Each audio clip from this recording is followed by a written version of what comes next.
So my name is Peter, and I'm going to talk about today on a new unit testing tool for LabVIEW called InstaCoverage.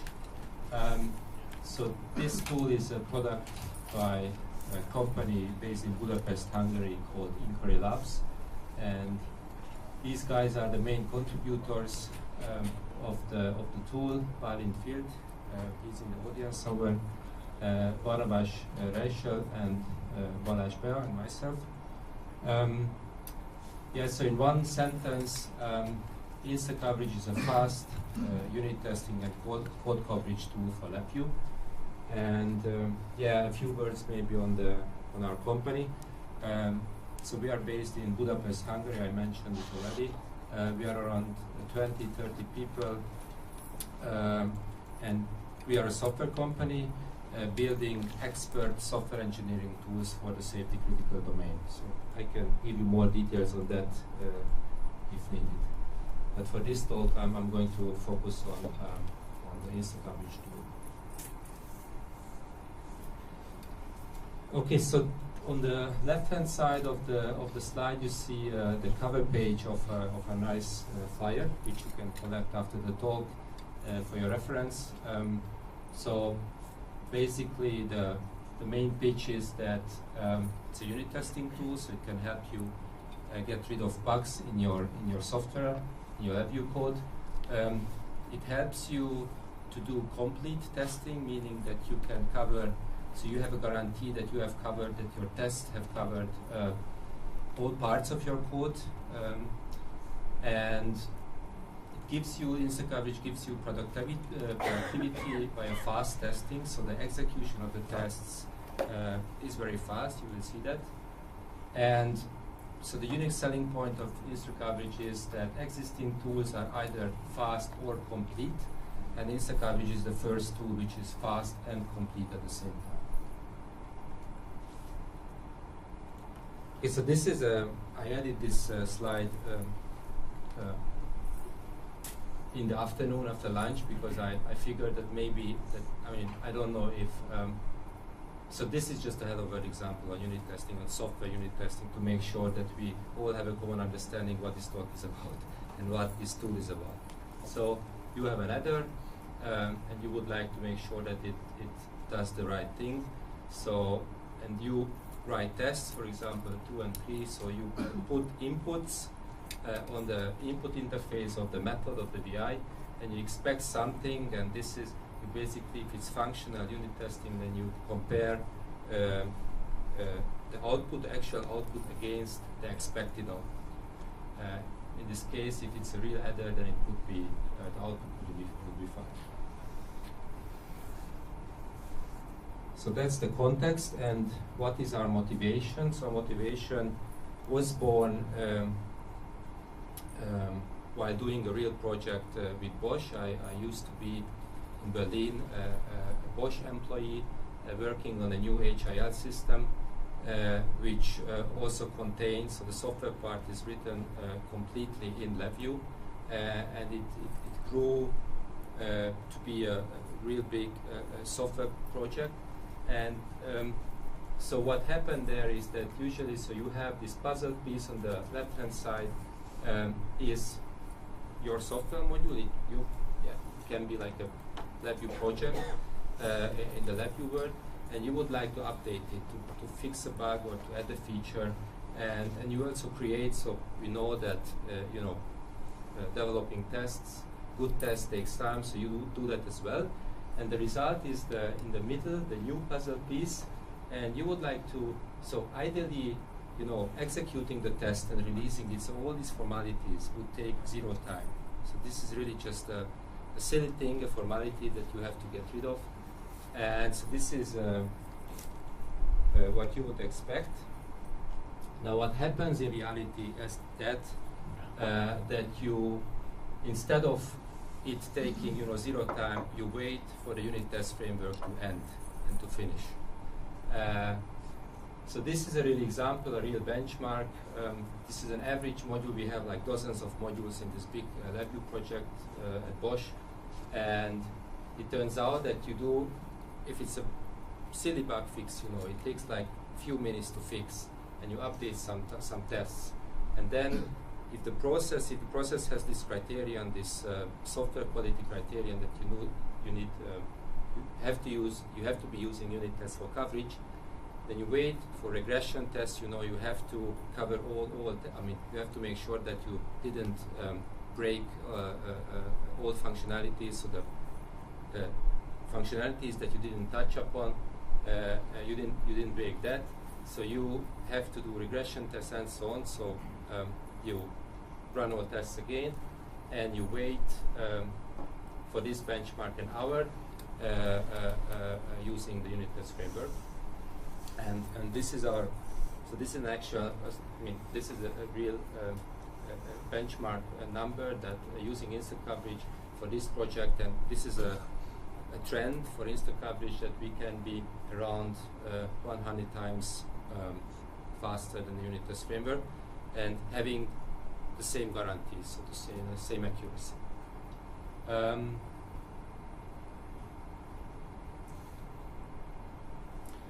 So what is hard about executing tests?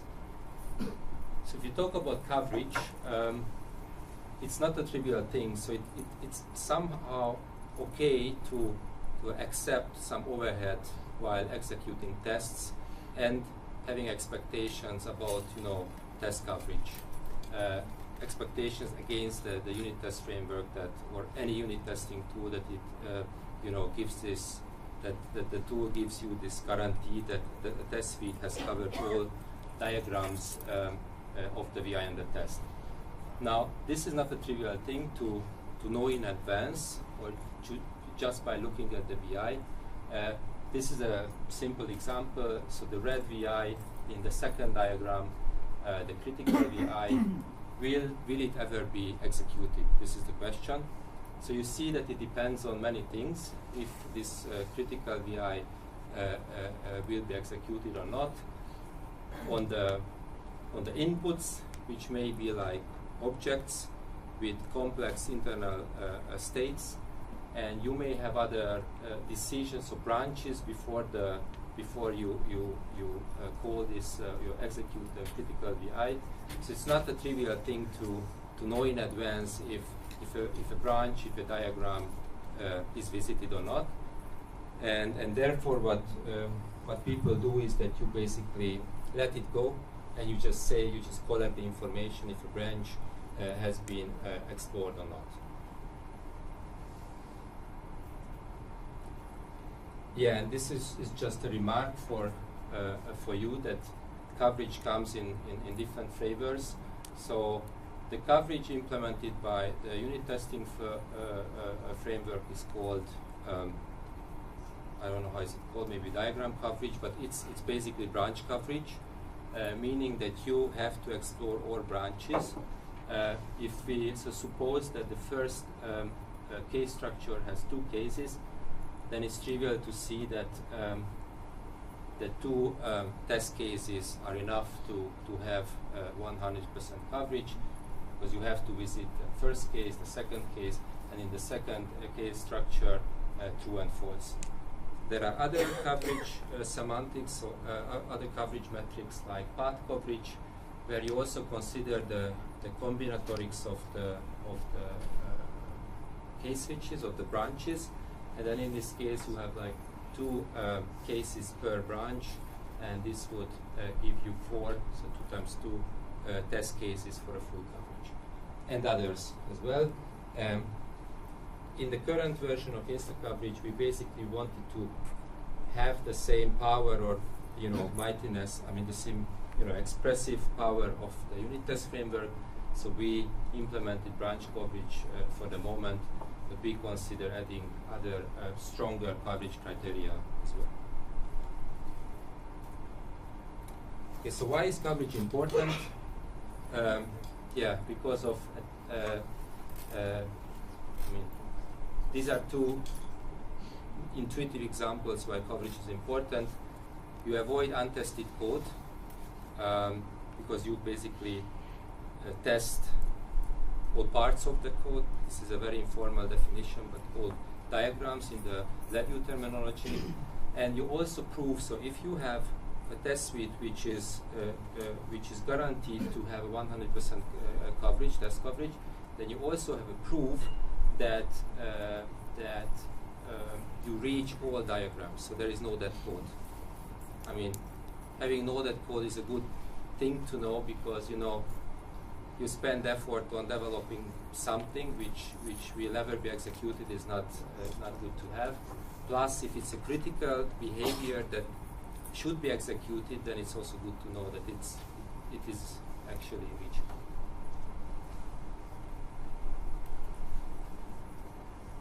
Yeah, so what are the alternatives? So what are the existing unit testing tools for LabVIEW?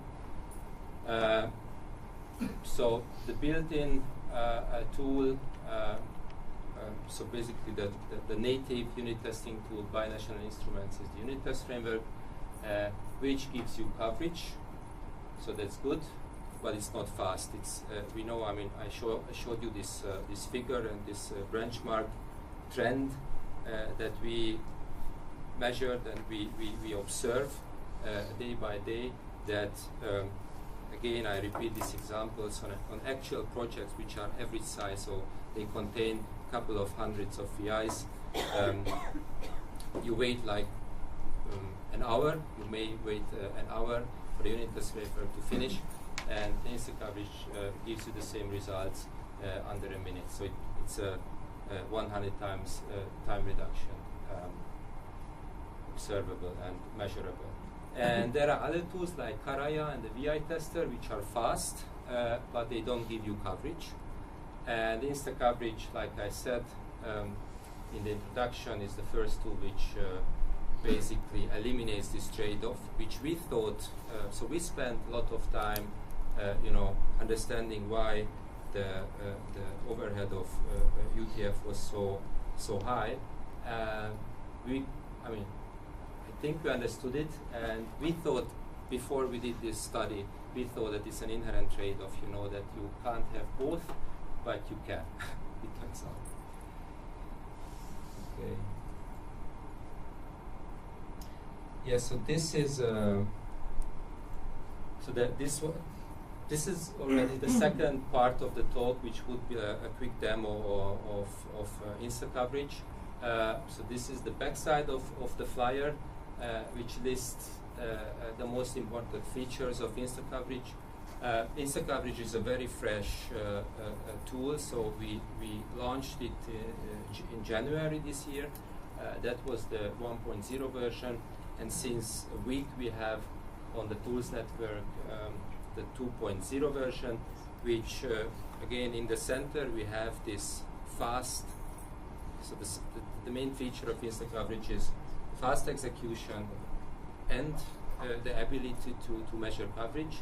And now we keep adding features for usability, and for the 2.0 we added a graphical user interface for editing test suites, so test configurations, test case configurations, and also a LabVIEW API and custom reporting functionality via for continuous integration, like integrating it with Jenkins and stuff like this. Peter, how do you so if you have an object oriented programming, do you calculate coverage for all the dynamic dispatch, like if you have all the children, or just the classes that are at that moment in the project? Yes, so we have the same semantics for coverage like the unit test framework. So if you look at the unit test framework doesn't test the dynamic dispatch. You have to create a router. No, so if you have a VI, then we basically make sure when we say 100% coverage, then we make sure that the test suite has explored all diagrams in the top level VI, but we don't do it recursively. Okay, so it's the same as the unit test framework. You're not testing the dynamic dispatch. Okay. I mean, I'm not sure. What do you mean by dynamic dispatch? So what does it have to do with test coverage? The unit test framework, if you want to test any VI that has dynamic dispatch, and you want to test like the different instantiations of the children for that method, you have to create a wrapper, or you have to create a custom unit test, and it does not count coverage because it cannot figure out how many children you have. Does that make sense? I was just asking if you had figured out a solution to that problem, but it sounds like you just do it the same way as unit test framework, which is but I'm not sure what it has to do with dynamic dispatching, because if you have like a VI, then you have the choice. Either you do it recursively, you measure coverage recursively, or you're only doing it at the top level, so to say. So this is an option. I mean, you can do it either way. We do it the unit test framework way, not because we wouldn't know how to do it, recursively, because it's a meaningful coverage matrix which we basically copied, which is it's a mainstream. You would find it in Java. And I'm not questioning if it's the right decision. Not. I was curious if you had made it differently. So no. It's basically we have the same coverage matrix.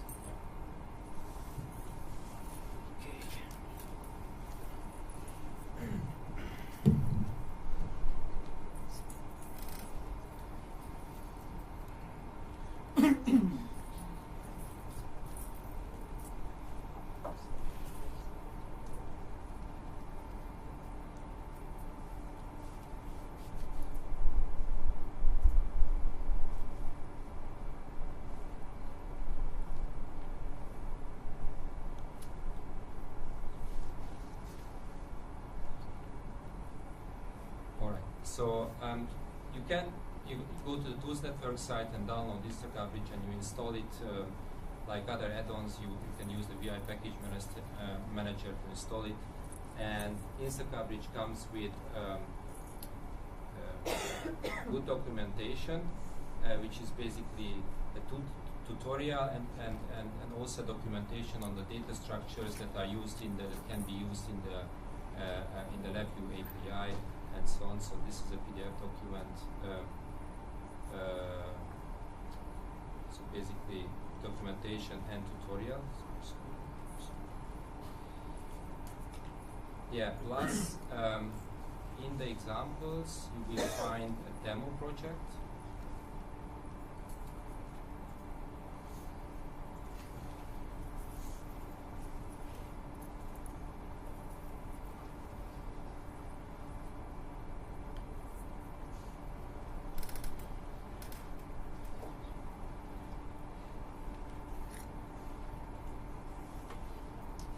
So basically you can open it and you already have the artifacts and some pre-generated tests to start with. So I'm going to go through the main features of InstaCoverage of the current version. So this is our logo.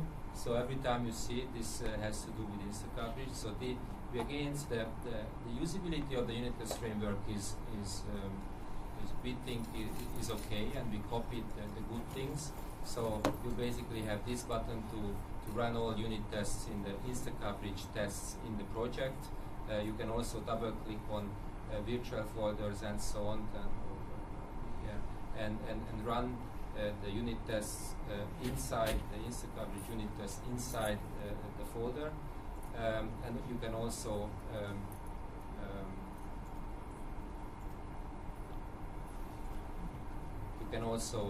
execute single tests. So this is pretty much the same as you know it from the unit test framework. So what happens is, so you have a VI under test, or a VI that you would like to test. This is an object-oriented example, but it doesn't have to be an object-oriented LabVIEW program. So you go on the InstaCoverage, as you can see, is fully integrated into the LabVIEW IDE, and you right-click on the VI, and you generate a unit test for the VI. And in this demo project, for bar and foo, tests are pre-generated. So these are the artifacts. So these so 3 VIs and 1 InstaCoverage configuration file is generated for the VI and the test. So we say that so the testing logic is an X unit style philosophy or paradigm. This is basically the unit test framework is also using, and the VI tester is also using. It's a very intuitive model. You have a setup VI, this is what we generate, and the teardown VI, and in the middle, so basically the setup prepares the test, then you run the VI and the test, and then you tear it down where we expect you to, the developer of the test to calculate the result, pass or failed. And compared to the unit test framework, for example, we think that this is a very compact. So it's not rocket science. This is a very simple approach, but you have it on one VI, and it's a compact look at it, and it's easy to develop and easy to understand what you are doing. In addition, so like for the unit test framework, you may have multiple test cases within one test suite for VI and the test, and the test case ID is an input for the setup VI and the teardown VI as well. If you have done unit testing, like advanced unit testing using the unit test framework, you know that this is not trivial. There are workarounds in the unit test framework to do that, to implement the data flow between the setup and the teardown VI for the corresponding test case. We explicitly support that, so that can be very helpful. Yeah. Okay, so let's run it, I guess. Yeah. So when you let's run all InstaCoverage unit tests in this project. Yeah, as you can see, you can generate. So before looking at the results, you can generate. I'll show you the HTML report.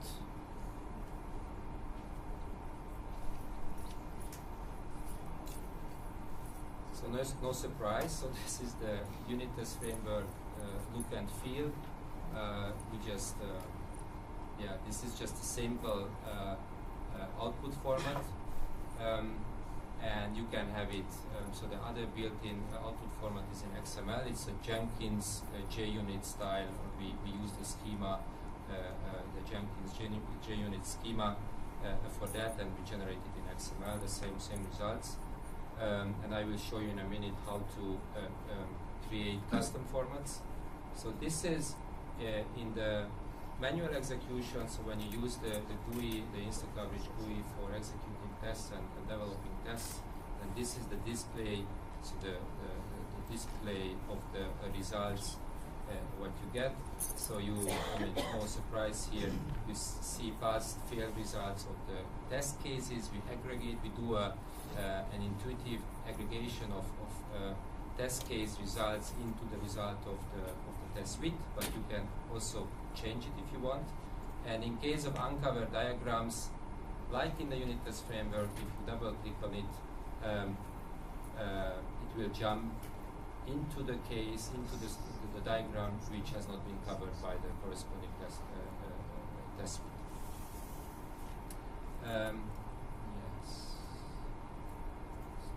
Peter, do you have percentage coverage total, or just per test? Per test suite, which means per VI and the test. Okay. So you don't have, like, for this project, for all the... Now we don't have a project coverage because, this is, we really, maybe I will mention it later, but I can, explain it now. So we really focus on, like, the code analysis part of it, and some usability. Again, we will keep adding syntactic sugars and, usability features for the user, but for the moment we focus on code analysis features like core unit test features like coverage, which involves a code analysis, and something like project coverage figure would be an easy thing to do really. So we could add it, and now we are in contact with customers, and they give us feedback, and then we prioritize features. But this is a low-hanging fruit which we could do. We haven't done it yet. Yes, this is another neat thing. This is new in InstaCoverage 2.0.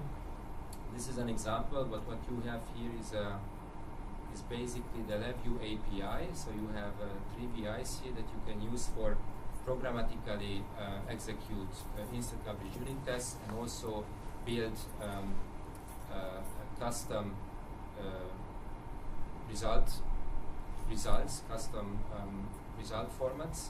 So you see this example. So this is open this. So when you use this API to run InstaCoverage unit tests, then as a result you get a test suite array. So for each VI in the test, you get a test suite. And again, a test suite is an array, so contains an array of test cases. And in the documentation of InstaCoverage, we explain how these data structures look like, and you can use it to create your own, your custom reports. And this is what we do here. If I run this example, application of the LabVIEW API, then you see that we just print it now. This is the information that you get using these VIs, and you can use it to create, using another schema, XML schema, using your own format.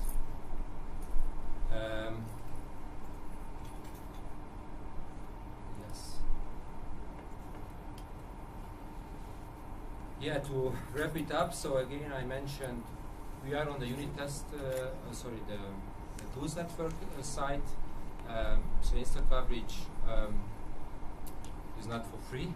There is a free trial version, a 30 days trial version with it's a full-fledged version, so there is no feature limitations. There's plenty of time for you to try it.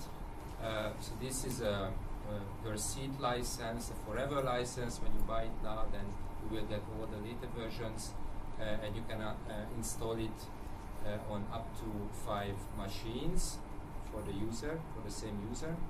And this is for classic LabVIEW. So InstaCoverage exists for, doesn't exist yet for NXG. It's in progress, so we would like to have it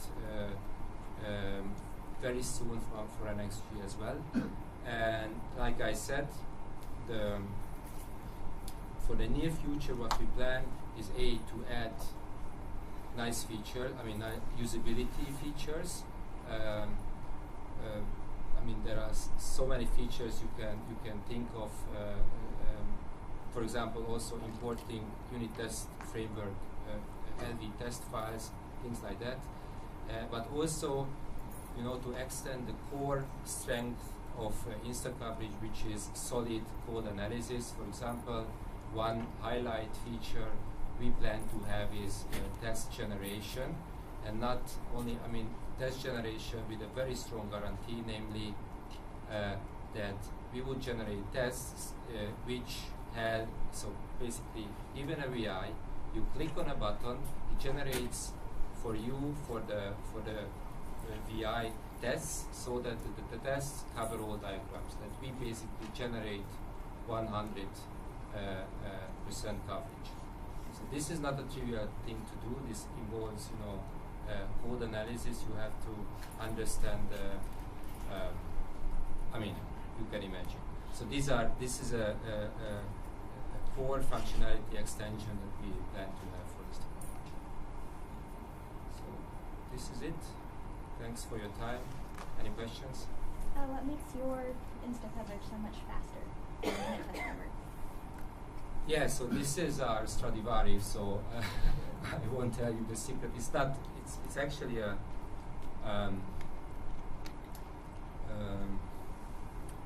so one recipe is really that we are very careful with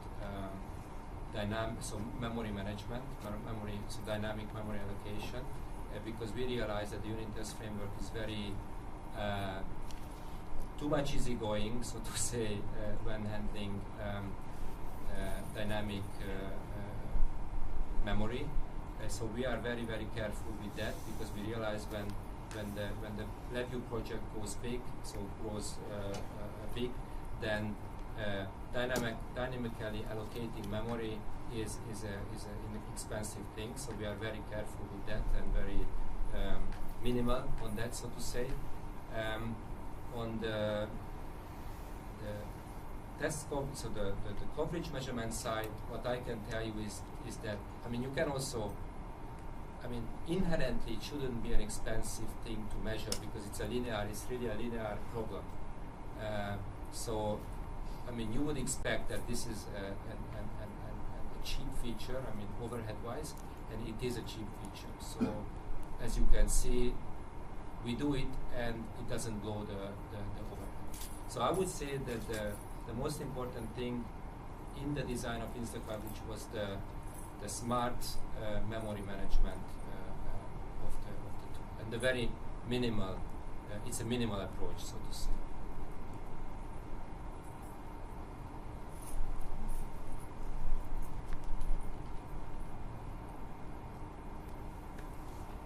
Other questions? So I have these nice flyers in the first row, so you can take it and keep it for your reference. And so please download InstaCoverage, try it, and give us feedback. So we would like to, it's not a hidden goal, so and it's a secret goal, that we would like InstaCoverage to be a strong unit testing. I don't say that the de facto standard for the future, but I really have great expectations for the tool, and we would like to build a very solid tool. And what I didn't mention is that we would like to have it extendable, so that we can concentrate inquiry labs, because this is our strength, code analysis and advanced engineering tools. We would like to concentrate on the core code analysis feature and let the community add or extend it with usability features. So, but for that we need to have it for NXG, and we need feedback from you. So please try it out and let us know. All right, thank you, Peter.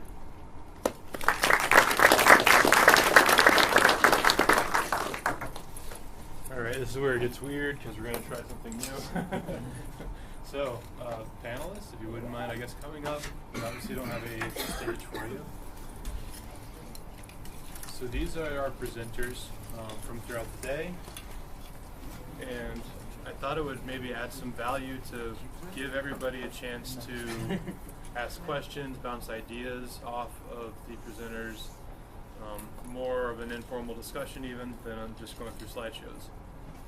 So we have a brain trust. Does anyone have any questions on unit test and LabVIEW? Who here is doing unit test and LabVIEW? Yes. All right. So, I mean, first off, does anyone have any questions they'd like to ask before I try to make you ask questions? Please ask. I'll go. Yeah, please ask. I don't want you asking the question. I want to use it, and I obviously think it leads to good software, but to me, I don't write anything that is algorithms, right? And I just don't know. Like, I would love for somebody to look at my project and say, like, if you're making stuff that is dynamically, like I get, so let's say you're adding channels, like let's say you're building FlexLogger. So let's say I have a little version of FlexLogger. How do you mesh? What parts would you unit test of that? I mean, you have channels that you're at, you have views that you're managing, and all of this stuff. Like, it's all actor based. Like, nothing to me is a simple pass-fail Boolean. Like, I don't know, how do you instrument the code? So the question was like, how do you then decide what you're gonna test? Like, how do you decide? Because I'm not doing algorithm. I'm rephrasing what Jorge said. Because I don't do algorithms. I don't have a green or pass-fail test. It's funny because James and I were talking about that this morning. Because we were saying it really is a mindset change. It's very different to how you program now. Once you see it, you'll see it everywhere, and then the difficult decision is going to be when not to do it. So before I jump, because I always think, oh, you guys say it, and then I'll say how I do it. I think take the example of something like FlexLogger. That's a nice way to look at it. So FlexLogger, if you haven't seen it, you might guess from the name, is a configurable data logger that NI have released. So it doesn't do analysis, it does DAC cards into a file, some other bits, but that's all we need to think of for now. So when you look at that, there's no obvious analysis, and yeah, a lot of the examples you see are very maybe numerical or something like that, but there's a user interface. So what you look at there is so that would be the first thing I would think of with that. So you've got a user interface component, you've got a channel definition, and so in there you have a table, right, with the configuration. So how do you go from let's call it a channel definition class, assuming, but to that user interface component? So that's a piece of logic that can be tested. This is where it comes back to test-driven development and it influencing your design. So when you click on a button, you want to change the range of a device. So if you make that, obviously the user interaction and the event isn't a unit test. But if you make the bit of logic that says I'm going to take this configuration and change the range on it, you can now unit test that piece of logic. So you use less of it in applications like that, certainly. I would use more in a more algorithm-heavy thing, but there's always those bits of logic that you're doing and maybe not thinking of right now that can be isolated and tested. So one of the things on that example is when I'm with the team at Bokor, not everybody has jumped on board on unit tests. They still haven't made the switch. Like they do the unit test, but some of them cannot really see when to do it. And it is because it says, well, I know how to write, I know how to read a configuration file. Why do I test on reading a configuration file, right? I know that open read works. However, you are doing some parsing or serialization or deserialization of the information to transform it from a text to an object, right? That can be tested. Right, but let's say I have a typical thing where it's like add channel. My add channel, or let's say add window. A typical thing that I do, add window. It launches, I grab an instance of an actor, that's a window actor, I launch it, I grab its reference, and I add it to this array. Like that, is that unit tested? So the question was, if you add, for example, a new channel and you add it to a new window, would that be something that I could test? Yes. Would I choose to test that? I think I know that insert panel into subpanel works, and it is something that I'm going to have the feedback immediately. I'm more, at least in my personal case, I'm more worried about the things that can break when I add new features. So inserting into subpanel is not going to break, but selecting the correct thing to get inserted into the subpanel, that can break. If you have, for example, your channels on a lookup table or in a database, is my code logic that it's selecting from the tree control and figuring out what channel to select, is it selecting the right channel? That can be unit tested. How could that break? If you change your tags on your tree control, that's going to break in the future. So the BI that parses a tree control and takes the tag and converts it into the thing that decides which BI is going to be inserted into the subpanel, that thing could break in the future if you change the tag. How do you get to the Boolean of that? How do you get... No, the Boolean is just deciding is it passed or not. So for example, I'm expecting that if I give tree branch channel, and it is in brackets like that, I expect to see at the end an object that is a channel, that when I take the property node, the name is the channel that I gave it to the beginning. That is a pass-fail. Okay. You guys wanna? I guess looking at James's blog when I was building the dialog box for the assert, and I spoke earlier about the timing engine.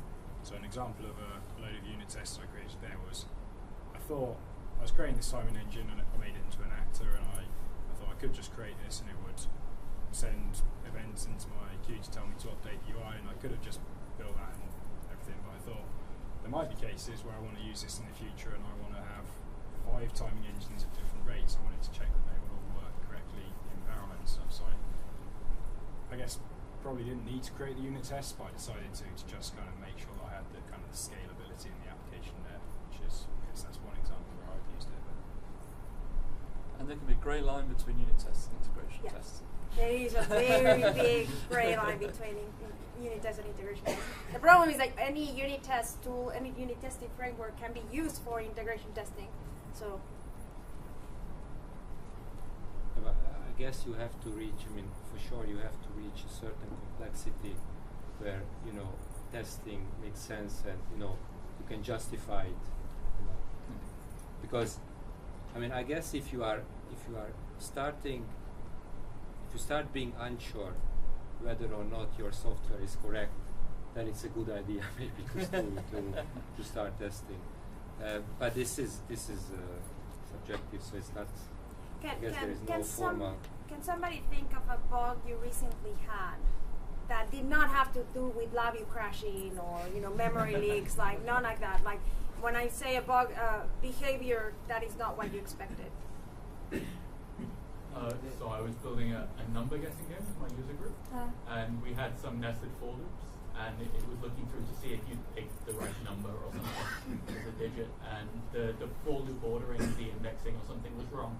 But we went through it on a board, and we were pretty happy it was right, and we'd already written a unit test for it, and then we ran the unit test and it failed. And I was like, huh? Really? And we went back, it took a minute, but we found it quite quickly then.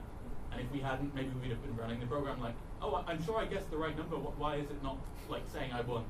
Yeah, yeah. That is actually a good example of a successful unit testing. But it goes back to numbers, and I'm kind of trying to think. Yeah, because right now everything I'm thinking about is the parsing the CSV file, because that's one that we dealt with last week. But I already overused that. Maybe. Do you think it could apply to the unit test of the UTC time? No, that one is hard. Timestamps are like do a unit test for convert time, local time to UTC. You find so basically you want to change the local of your system to really test that and really test all the time zones. And you find out that when you programmatically change out the Windows time zone, the get current time in LabVIEW doesn't reflect that change. Yes. So I was expecting my unit test to work like that. That was a bug on the unit test. But I've had issues where on one of the projects someone's written the unit tests in a different time zone. Yeah. And when they've converted to string, so that was my instant reaction. You saw timestamps in the unit test. Oh, you have to be a little bit careful about the portability.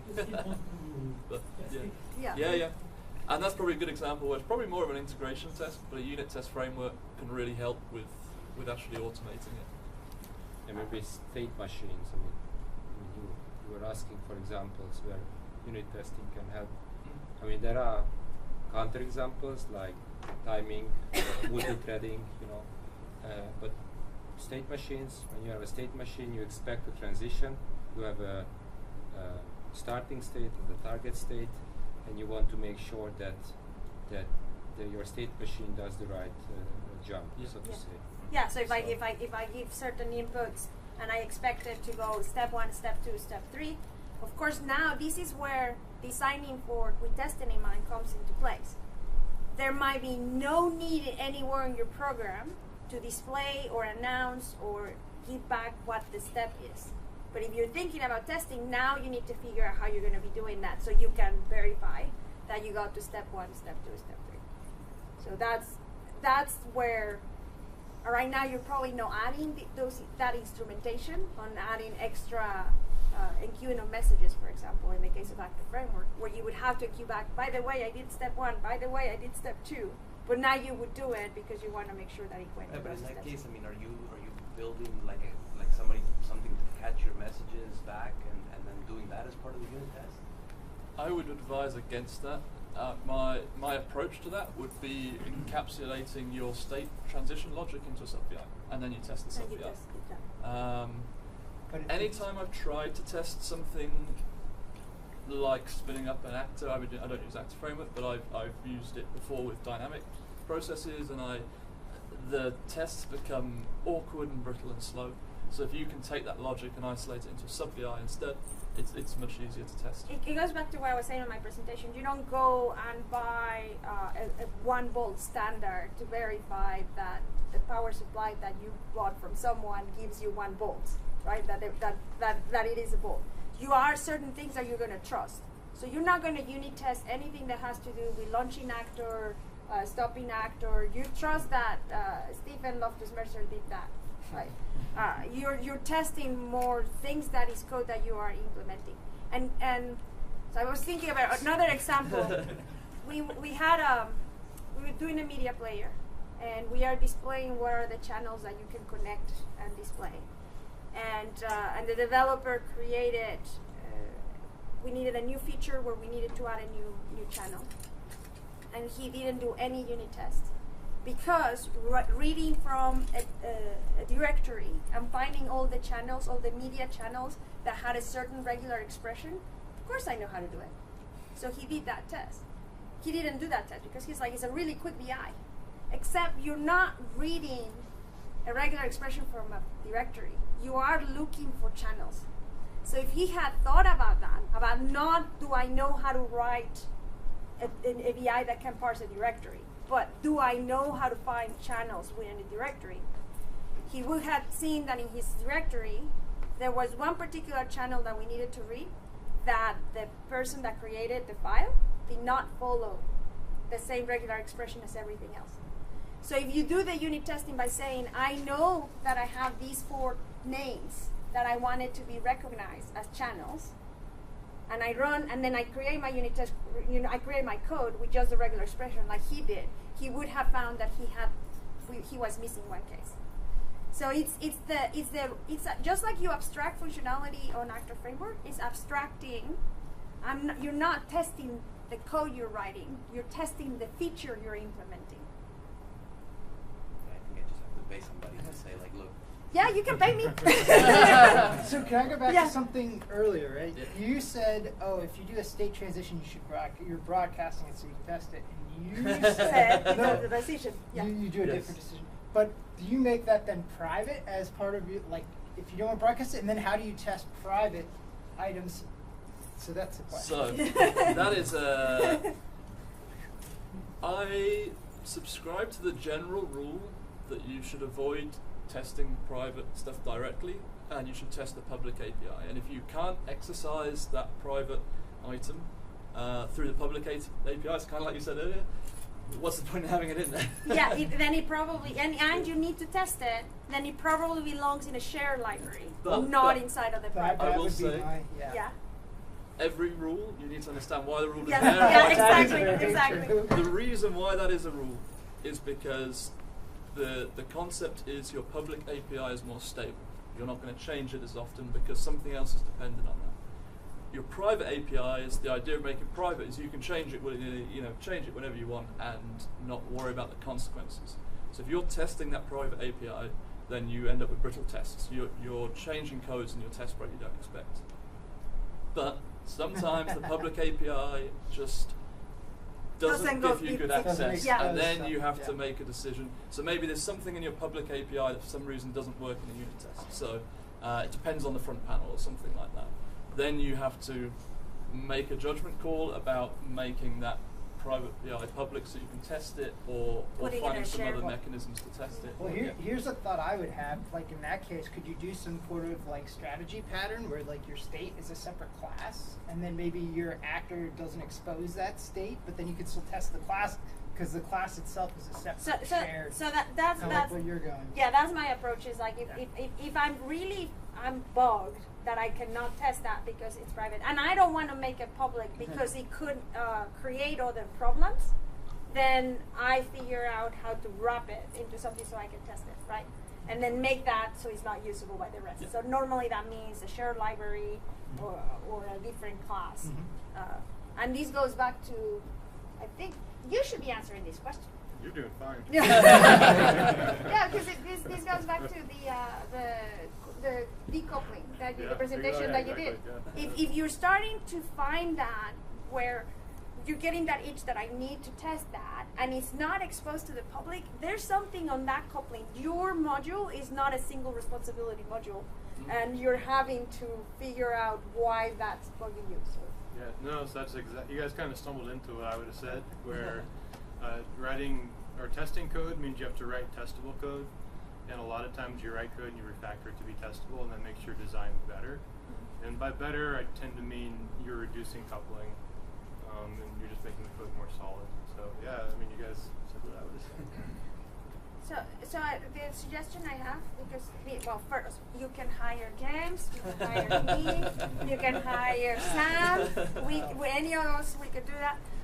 But in the meantime, next time you have a bug, instead of rushing immediately to solve it, figure out if there's some code you could write to know that you fixed it. Does that make sense? Mm-hmm. Yeah. That's my challenge to you. I work mostly embedded software with LabVIEW Real-Time, and I want. Do you guys have any, I guess, experience with writing unit tests for embedded software? And if so, do you have any best practices? Because I've been really intimidated to try integrating this into our project, just because the whole system has to be in a certain state to test parts of the code. And yeah, so I guess that's a really general question. So the thing is that you're thinking still of it as an integration testing. You're still because you're thinking, in order to test this area, I have to move the entire system to that state. Well, like for example, there's logic that depends on information coming from the hardware, and some of that information is very hard to emulate and separate. So that's another yeah. So James has a good answer for that one. Sorry. So I think there's two challenges, and I'll address that last one. I think a real challenge, because I think it's interesting, because I think a real challenge for us as a community is if LabVIEW developers over, say, someone doing JavaScript is exactly that. So, you know, the test patterns we might have to look at will be waveforms, it's a lot of data, it's hard to make realistic. And I don't have a good answer. What I tend to try and do is somehow capture that data and drop it normally just as a constant in the diagram, as a source data. It's not ideal, but I like it because it comes from an idea I heard someone about testing images in other software, and what they basically do is they put a good image, and the first time they just look at the output manually and they say, yeah, that looks okay. And so then they just keep that, and then if it changes, maybe it'll change and it's still okay, but most of the time at least they'll know something's changed. It goes back to defining the feature, right? What is important? What is it that function is doing? Can you think of anything that is taking function from the hard drive? You ask me and I go blank.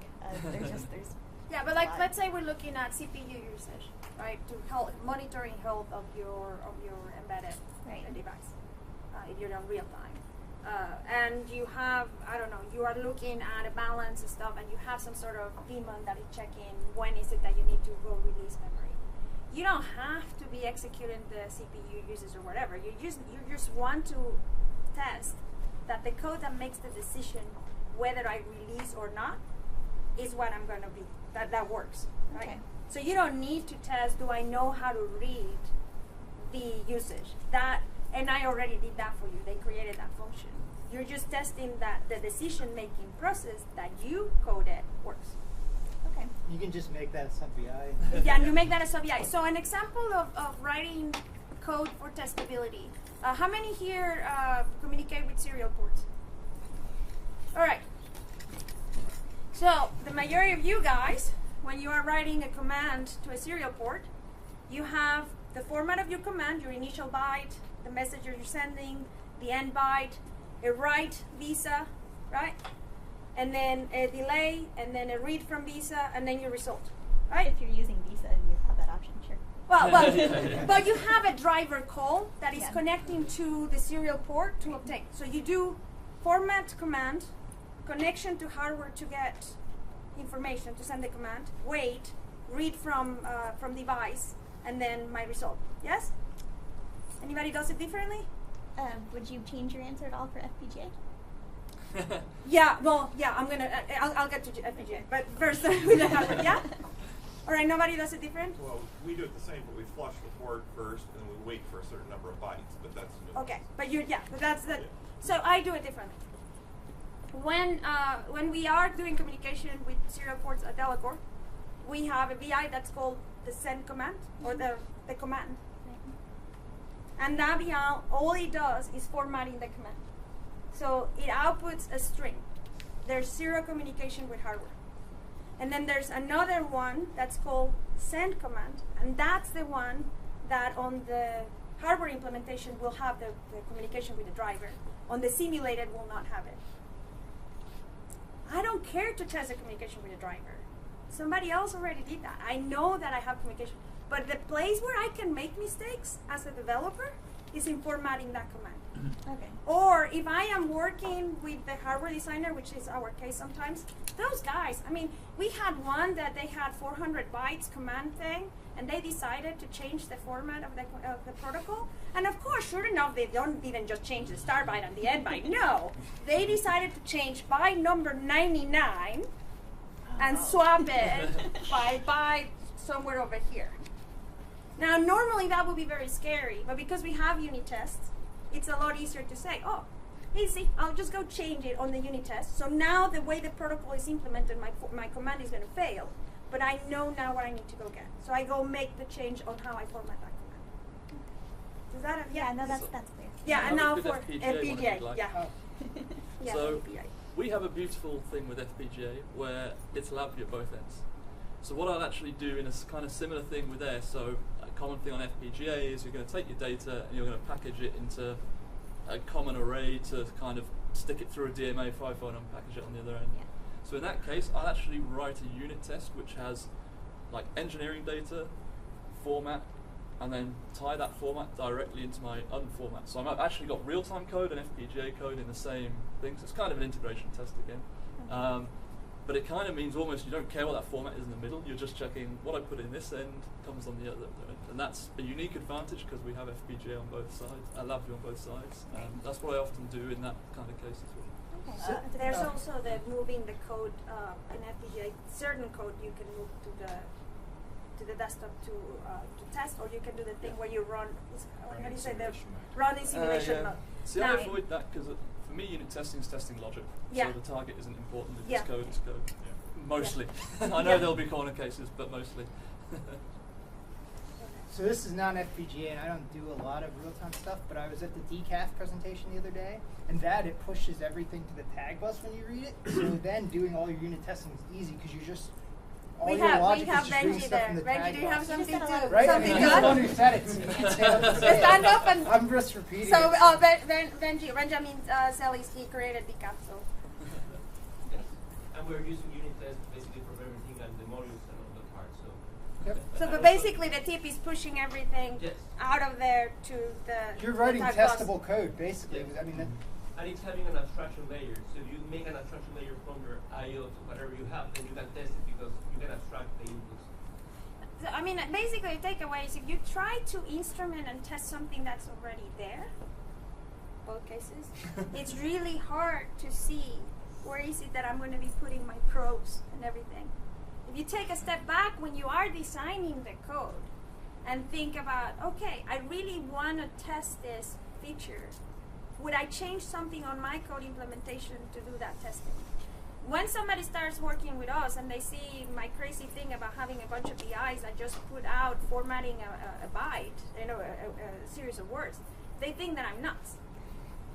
But when they see that, oh, the protocol changed again, that's when I start getting some believers, right? So it's like a chicken and egg situation. If you have been developing for test, it's a whole lot easier to have full coverage. But if you're given a giant amount of code that just hasn't been thought of that way, then and the way to approach that is when you are, because I get hired sometimes to implement unit testing on code that's already done. So the way you approach that is you really have to be very selective of what are the 1, 2, 3 features that you want to test, and then wait until they start finding bugs, and then you don't go and try to instrument everything. It's just right. nonsense. So most of the time you can't refactor it. You're actually not allowed to touch it. In certain Exactly. situations. Exactly. All right. Thank you. Question? I'm afraid to ask stuff. So I came here because I didn't want to be here. And I always go to classes that I don't want to be at because I'm probably going to learn something that helps me. So we're just a couple of small engineers, a couple of engineers writing LabVIEW code. We already write tests. We kind of have a test mindset with our code base. It's not really a people problem. But we put those little testers right next to the VIs to test them, and we may or somebody may not know that that's what that one does or something. We've never invested in a unit test framework. We're questioning whether we have time to go through all that overhead when we're already doing the testing we need. When we make a change to a VI, we just go to the tester right next to it, we run it, and look, it did what we wanted. But you're only running the one next to it. You're not checking if you accidentally broke something in the other ones. Well, I granted that there's a lot of reasons, and I predicted you would say that. You're always checking, you're always finding out. There's a common interface, all that sort of thing. But we haven't spent the money, and we're looking at what's the overhead. We think we're fairly confident, and we deal with our bugs pretty well. It's not like our biggest list on the thing to fix. So I'm looking for a reason to put out the whatever amount of money and to create the bureaucracy and to do all this stuff when I only got 3 guys.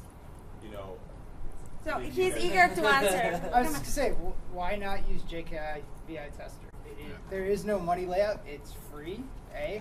And B, if you don't want to go back and redo all your old tests, everything new you write, put it in VI Tester. Or the ones that you have right now, you can script it. You have InstaCoverage. Actually, all you really got to do is rename them test, right?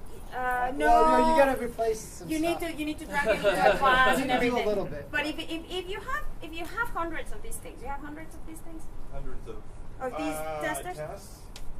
Nah, we have maybe. Not a lot. Yeah, so maybe scripting would be overkill, but I would, just because I am fortunate to work with scripting ninjas, I would tell them go find all the testers and hopefully they have a name that indicates that they're a tester. Go find them all and script putting them inside a JKI VI tester. The one from LabVIEW has a cost. The unit test framework is included with the professional development suite. Okay, But anything that's under that cost. But so I've never used the JKI VI tester, but it sounds like your workflow pretty similarly is mapped to Karaya, which is very much just like your code to test whatever you want to do, bookended by a setup That's true. report it. Yeah. I mean, it sounds like that would be it's free to download, and that sounds like pretty close to your workflow already. And you could script just go out on all those VIs and just add the bookends. Yeah, but I mean that's basically what any test in Karaya is, just like a separate VI that is just set up, report the value, and then what you're already doing. Karaya and some very easy scripting would do that. Yes. Yeah. Now the cheapest solution. Oh, sorry. No, I was going to say the cheapest solution is you go and click all of your testers. And then right-click and hit run, and then you know if you've broken anything else. Well, I didn't know that the professional came with the unit test frame. I just looked up the price of it and went, but we actually already have it. So I wouldn't look at unit test framework for your situation anyway, though. If you're already writing code for your tests, unit test framework is quite different. I think any of the tools or the one you've seen where you're writing tests in LabVIEW code is probably going to be more natural a transition for where you are. If I were you, I would evaluate Karaya, InstaCoverage, JKI VI Tester, or even Testan if you have Testan. I mean, one good reason for you would be, at Bosch there is a software quality criteria for the department that no software can be released without this 100% coverage thing. So this is for them mandatory.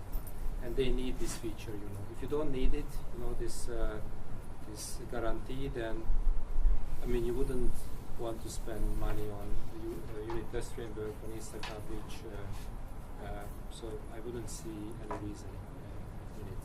But coverage, I guess, is a good, would be a good argument for a tool. It would confirm if he's really, because right now you think you're very competent and you're doing very good coverage. But that would confirm if you're really but if you don't care coverage, and again at Bosch in this department in Berlin, it was a mandatory thing. And then how would you do it? Measure coverage yourself. It's not trivial. I mean, you have to instrument the code, add flags and whatever thing. I mean, it's not trivial.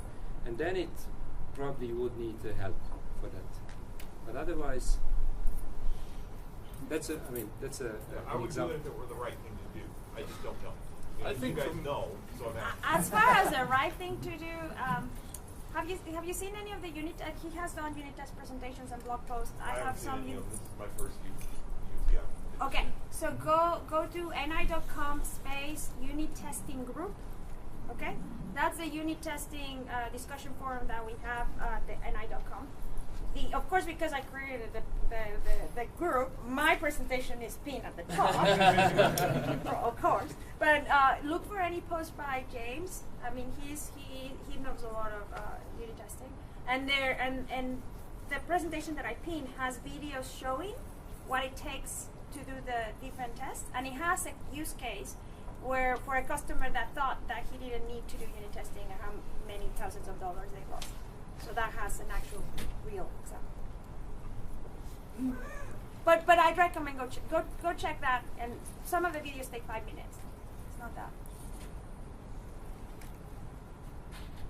Well, it's about 6 o'clock. Does anybody else want to throw a last question in? Yeah, what is typically the time you spend developing tests, and compare us to the time you write your normal code? It does slow you down, but we spend a lot less time debugging. Does that make sense? So you save time. So overall, I save time. So on the beginning end, is it 50%, 50%? No, at least we don't test everything. I don't test everything. We don't test everything. It's hard to say because I write my tests as I go. So I will go, right now I need to format this file, so I will write a test to format the file, and then I'll write the code, and then I'll go, what could go wrong? Oh, okay, what if I put in a weird thing, and then I'll write that test. So I don't have it separate enough that it's easy to measure. But I my do gut have feel would be maybe 20-30% time on the tests and then on the code, but obviously it's very dependent on the scenario. It can be 50-50. So at Bosch we have the situation for more complex modules when we reach 50-50, and it sounds bad. I mean, it's really bad. I mean, you can sleep better. But that's the thing. But you can sleep at night. That's the thing. The data points that I have is one guy that actually started to do unit testing for us. His feedback at the end was, it seems like it takes too much time to think through what the unit test is going to do. But once you figure it out, it's really fast to write, and it's even faster to write the code to make it fast. So if you then, spend the time thinking about how to test it, you'll write it better anyway. Yes. exactly. By the time you come to write it, you've probably already figured out how you're going to write it. Exactly. So that's the where you. So definitely, I'm not going to stand here and say that you're not going to be spending more time. Definitely, you're going to be spending more time writing your code, but you're going to be spending a lot less time debugging and rewriting your code. That I think I can guarantee. Well, also the one place unit testing shines is for refactoring. If you want to refactor something because it's a mess, if you write a unit test around it, you can be pretty sure by the time you're done that you haven't broken. But it doesn't have even to be the mess. It's the guy that changes the protocol every week. I mean, It's the customer that swore that they were only going to have this format of file, right? And you send them the code, and it's like, oh yeah, we thought about adding this extra column, and we didn't tell you. I mean, and now you have to go, but it's just adding one more column, Fabiola. Why are you making such a big noise, right? Normally, I may still make noise just because that's me, but I know in the back of my head that is not going to be a big deal because we have unit tests. How many people in here do some kind of iterative style development, or you call it agile or whatever? Code fix. It is iterative. Not so short iterations, Paul. So I think there's a reason why unit testing has risen with that, because this isn't a new idea. They were talking about it in the 80s and probably before that, because it kind of comes to refactoring. But if you're working iteratively, it's sort of like refactoring. You're always going back and editing similar code again, so it gives you that protection in an agile environment. So again, it comes back to, it might be slower up front, but you're less likely to then introduce stuff further. So that kind of clicked for me this week, so that's why I bring that up. Also, if you're working on a team, it's nice. Like, I've had to look at some of his code, and I'm terrified when I make a change, even if I think it's the perfect thing to do, that I'm just breaking something I don't know about. But it's much more, it's much better if I can make the change and then just run the test and be cool, I didn't break anything. Yeah, I've worked with. I'm not an expert in I work with team members that say, no, I don't want to do that change. That terrifies me. Yeah. And then as soon as you tell them, oh, but there's a battery of unit tests. Oh, okay. But also, if you're looking at code and you're unsure what it does, you can look at the unit test and be like, oh, this is what it's Unit tests are better documentation than anything that people might have right on the labels. If the two things that I look for when I inherit code is if it's DQMH, they better have the API testers. Because the API testers is the way I'm going to test what was in their mind. If they don't have that, then I look at unit tests. And then if they don't have that, then I make a big scene.